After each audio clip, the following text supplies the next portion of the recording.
what's up YouTubers, this is George here, and it's been quite a while since I've made a video. Just a quick update. I had a 29-gallon tank. I turned that into a sump, so I now have a 55-gallon tank. So my 29 is the sump for the 55.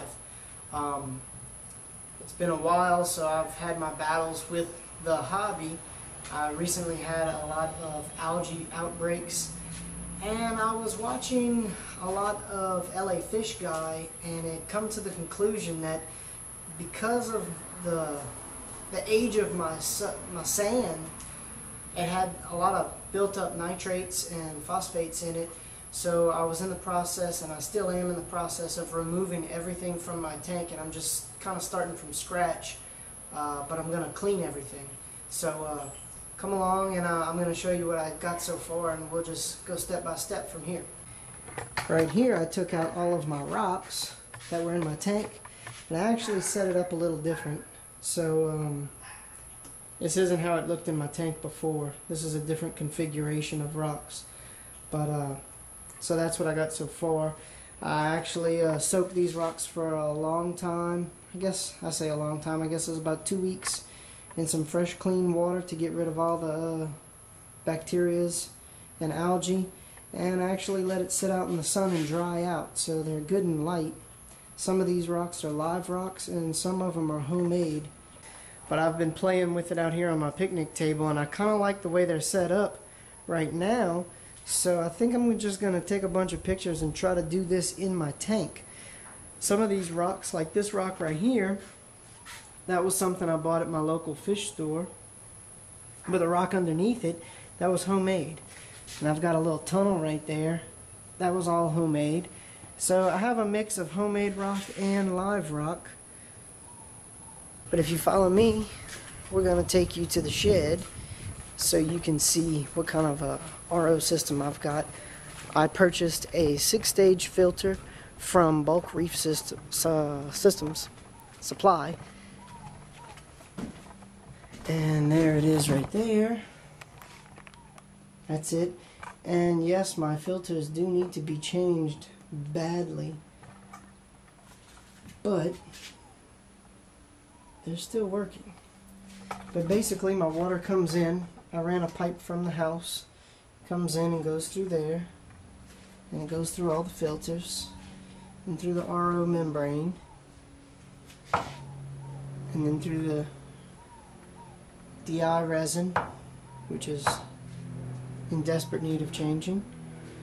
Goes into my first tank, which is a freshwater tank right there, and I can pour out fresh water into a bucket if I need to, which I need to. A little floaty, and then it comes down through the pipe into another tank that I use for mixing salt water with, and I just turn my valve.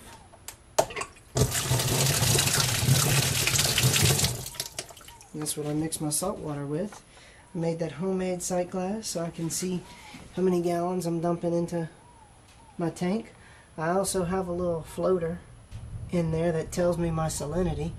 It's not super accurate, but it gives me a ballpark figure so I don't mix it too rich. But that's pretty much it as far as my RO system goes. I'm out here every day because my water in my tank evaporates so much.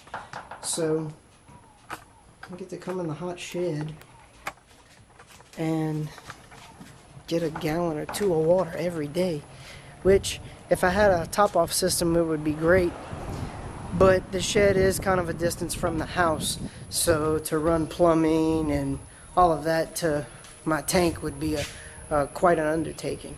So come inside and I'm going to show you my tank and show you what I'm talking about as far as the algae just coming out of the sand.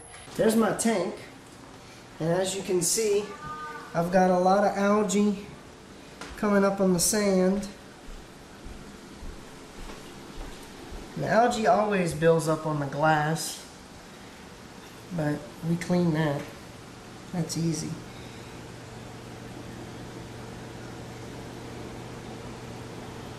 Nice big frog spawn right there.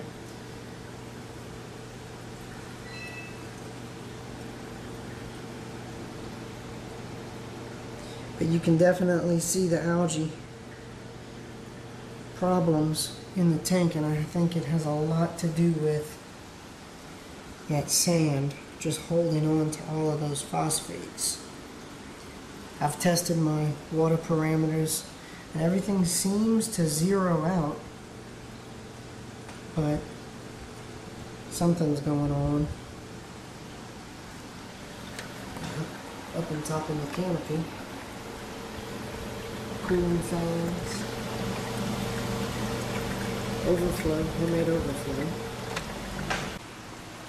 Okay, I opened up my sump and I had made a wet-dry trickle filter box. I have my prism skimmer back there. And the tank was full of chato grass, but those hermit crabs I got ate everything. So no more chato grass. And then this is where my return pump is, in there. And I just have a bunch of rocks in there anytime I need to frag anything. I've already got some rocks that are acclimated to the tank. So I can just pull them out and kind of dry them off and glue whatever I need to glue. I also made a drip system. That's a 1 gallon and a half a gallon for my calquizer and magnesium supplements. And that actually works pretty good. I have a little valve, 2 little valves right there that I just kind of meter the drip with those guys. Alright YouTubers, I'm going to start taking out some sand. I just wanted to videotape a little bit of it so y'all can see what I'm doing. So hopefully this works. I got to move some of my coral in there and place them over there, and I'm going to try to remove just about half of the sand for now, and then we'll see how that stressed out my fish, and hopefully not too much. So let's get started.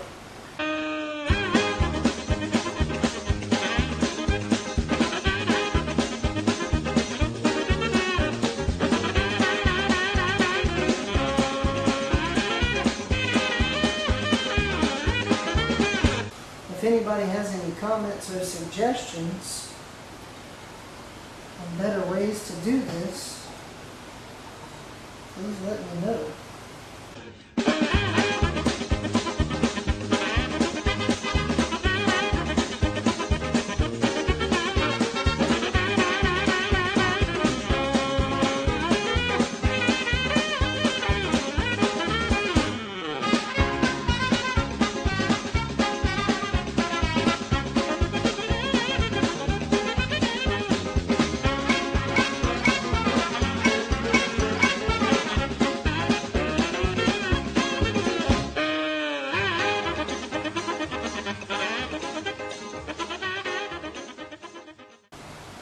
That's pretty much all I'm going to do, is just scoop everything out by hand. I definitely have a deep sand bed in here, at least 4 inches, at least 4 inches deep, and maybe 5 inches in some spots. So I got a lot of sand in the tank, so it's going to take me some time. So I'll get back with y'all once I've got a good bit of it removed. Thanks for watching 29 Gallon Reef Man. Make sure to subscribe to my channel, and also for funny skits, movie reviews, and much more, check out Mr. Daily Joke.